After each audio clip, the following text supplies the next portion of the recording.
Hey guys, আসসালামু আলাইকুম। আগের ভিডিও তোমাদের সঙ্গে শেয়ার করেছি বার্থডের ভিডিওটা। তো কেক কাটার ভিডিওটা চলো তোমাদের সঙ্গে শেয়ার করি। আর এই যে দেখো, প্রথমেই হচ্ছে আমি কেকগুলোকে বার করে নিচ্ছি।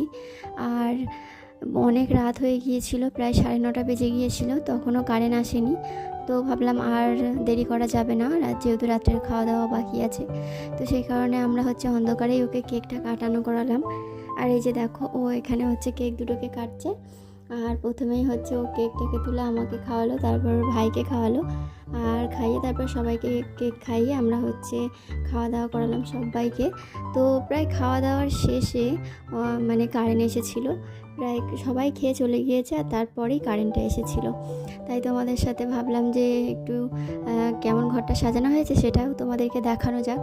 তো কী আর করার, সবার লাস্টে হচ্ছে যে খেয়ে দিয়ে চলে গেছে, তারপরেই কারেন্টটা এলো। কিছু করার নেই, যেহেতু দেরি করা যাবে না রাত্রে। আর এই যে দেখো, এখানে হচ্ছে এখনও খাওয়া দাওয়া চলছে। আর আমি হচ্ছে বাইরে থেকে একটু ভিডিও নিচ্ছিলাম তোমাদেরকে দেখানোর জন্য। তো কেমন লাগলো অবশ্যই কিন্তু জানিও। আর আমার মেয়ের